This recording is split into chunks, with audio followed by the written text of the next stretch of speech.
Hey guys, it's Matt.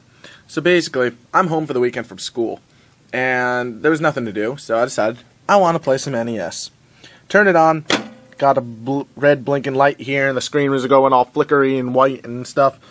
So we're going to open this bad boy up and see what's inside and try to fix it.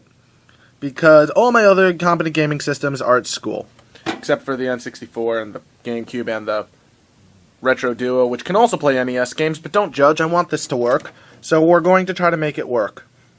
And if all else fails, I'll just keep using that. Even though I'd rather use an NES. Whatever. We're going to make this work.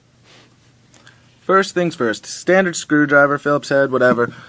Just holes, hole, hole, hole, hole, hole, and then two little holes right here. Just unscrew all those and flip it over. And we're going to pop the top. And here's our NES. And it is dusty as all shit, because this thing hasn't been opened up since 1985 when it was first made. So, odds are, just the fact that I'm looking at it and seeing how dirty it is now might not show up that dirty on camera, but the fact that it matter is, it's this dirty, odds are, the reason it's not working is because it's dirty. So,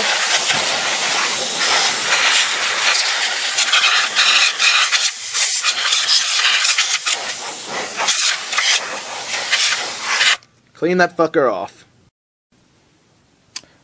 Alright, so I got a bit carried away and didn't make a video in between. Basically, I just unscrewed every single screw I found. Oh, with this one handy, very long-necked screwdriver. This guy here, which is the thing that bounces around when you put an NES game in. See? The elevator, that it is called. That guy was a little difficult to take out just because this little piece of plastic was in the way. But if you get it above it, it comes out, without much of a hassle. And there's the line of screws and really tall screws. Honestly, other than these tall ones, all these screws are the exact same size and took the exact same screwdriver. So, yeah, I miss days when game systems were this simple. Now, it's a matter of just disconnecting the rest, getting the board out of the unit itself so we can disconnect this guy, which is what I believe to be the problem. Because this is the connector that the NES carts plug into. And it's my belief that this guy is what's screwing us up right now. Now this guy was just a bitch to get off. Basically, this is just plugged into here like that. So what you have to do is you have to sort of force it out. So I basically just put a shit ton of pressure on it and it eventually popped out. So now we have this. And this should be the root of our problem. This is what our NES games plug into. Like if I were to grab a cart right now, it would just go snugly in here. And also this connector right here, I'm probably going to alcohol swab the fuck out of this. I don't really want to take any more off of this board because I feel like we have access to what is necessary to fix it now. So now we're going to swab the shit out of this. Alright, so I basically scrubbed the shit out of that thing. Basically doused it with 91% isopropyl alcohol. Scrubbed it with this new toothbrush I found. Don't tell anyone in my house that I took it. And now I'm just waiting for that guy to dry because I absolutely doused it. Like, normal amount of isopropyl alcohol, that thing would have been dry by now, but it's still wet because like I said, I absolutely doused it. And then I tried drying it with this thing, and here we are. Now time to actually get the connector on there and, I guess douse that with alcohol. Alright, so again, I did exactly what I said I would. Basically doused this in toothbrush and alcohol and basically just shoved it on top over and just started scrubbing back and forth like a madman. A little of the alcohol did get onto the board itself, like not far in, so should be fine because it wasn't on any of the anything else. It should be fine. It's isopropyl alcohol. It's safe. So yeah. So that's still, for whatever god unknown reason, still wet, which is weird because isopropyl alcohol usually just dries almost instantly. It's still wet for whatever reason. So I'm going to leave that out for like a good 15 minutes, and then I guess I'm going to put this guy back together. Alright, so quick note, when you're putting it back together, make sure that this screw and this screw aren't too tight, otherwise this elevator, it won't click down, which is bad. So just make sure that's clicked down.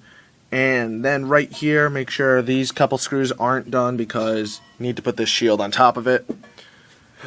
What else? Oh yeah, for some reason there's a hole here, and I think something originally went there, but it doesn't line up anymore. It doesn't seem like it. Oh well, shouldn't be a problem really. Let's see what happens. So, it turns out the missing screw actually rolled underneath the board, somehow. Hopefully it didn't fuck anything up while I was down there, but here we go. We have the metal shield back on. This still clicks. Now time to put the top back on.